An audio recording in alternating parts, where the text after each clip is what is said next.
In our last video, we talked about finding resistance, current, and voltage for simple circuits. Today, we're going to expand that to look at complex circuits. Now again, what makes a complex circuit complex is not that it's difficult. It's that the resistors are connected both in series and in parallel in the same branch.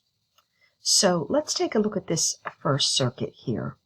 Here I have a 25-volt battery, and it's connected to three resistors, a 30, a 40, and a 60. My 40 and my 60 are connected in parallel, and they are in series with a 30 ohm resistor. Now, I can't add all three resistors together at the same time. So what I have to do is I have to take and combine these two resistors to get them to be one resistor that would be in series with the 30. Then I can add those two together. So our first task here is to find the resistance of this parallel branch. Now if you remember, we said that the way that we can find the resistance of parallel resistors is by adding them inversely.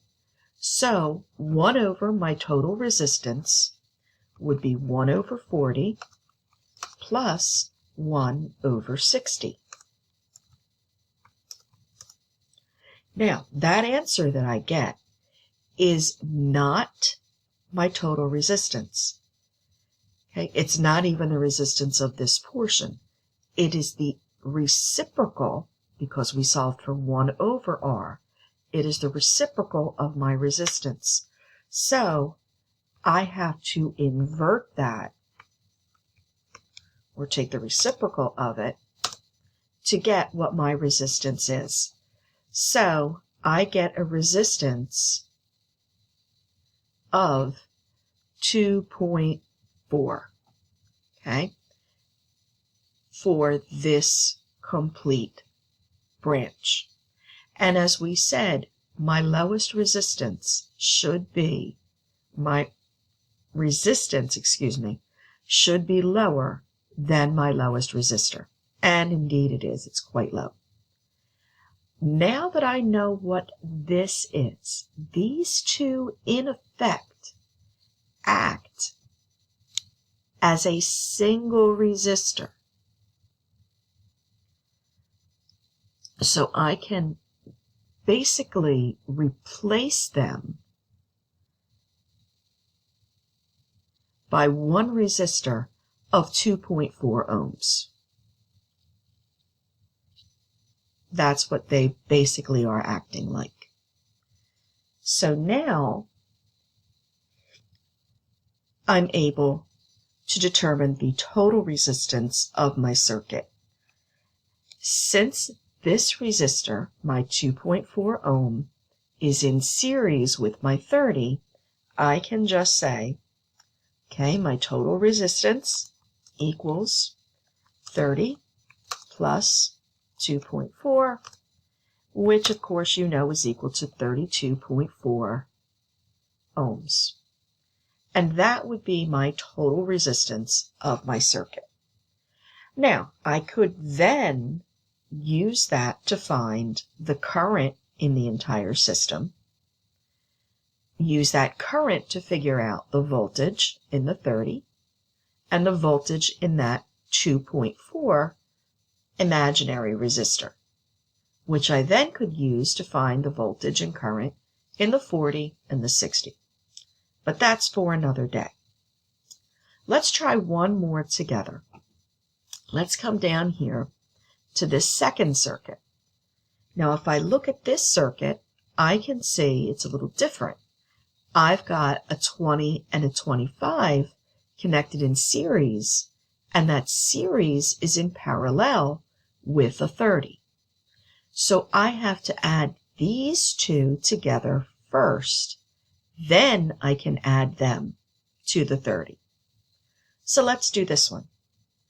First, to get my resistance in these two, because they're in series, they're just added normally.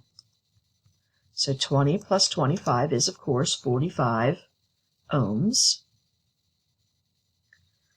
So they act together as a 45 ohm resistor. I'm now going to add them to my 30. Because they're now in parallel, I have to add the reciprocals. So that's 1 over 45 plus 1 over 30, which gives me my reciprocal answer of 0.0556. Again, that's not my answer. It's the reciprocal of my answer. Now, we predict that we should get something lower than 30. So let's see what we get. 1 divided by 0.0556 gives me 18, which is less than 30. So that's my indication that I have done it correctly. So that's going to be approximately 18 ohms. And that's basically what we're going to do. Now, if we look at the other ones that you have to do, you can see that they are all variations of the two that I did. Now, we get to some more complicated ones at the bottom, but you should be able to recognize, okay, I've got a series here, I've got a series here. All together, they're in parallel. So I solve the series, I solve the series, then I solve the parallel. Okay? Tomorrow, what we're going to work on is taking and turning these into a way to analyze the entire circuit to figure out voltage, parallel, and power. One last thing before I go. People ask me, well, why would they do this? Why would they put this one in series with these two in parallel? Well, only certain resistors are manufactured. Nowhere does anybody manufacture a 2.4 ohm resistor. So what they do is they combine them. Let's say they need a certain resistance for some machine that they're building or some wiring that they need for a project. They'll combine resistors to get whatever exact resistance that they need. Well, I hope this has helped you. If you have any questions, please send me an email, and I will talk to you again later this week. Have a great day.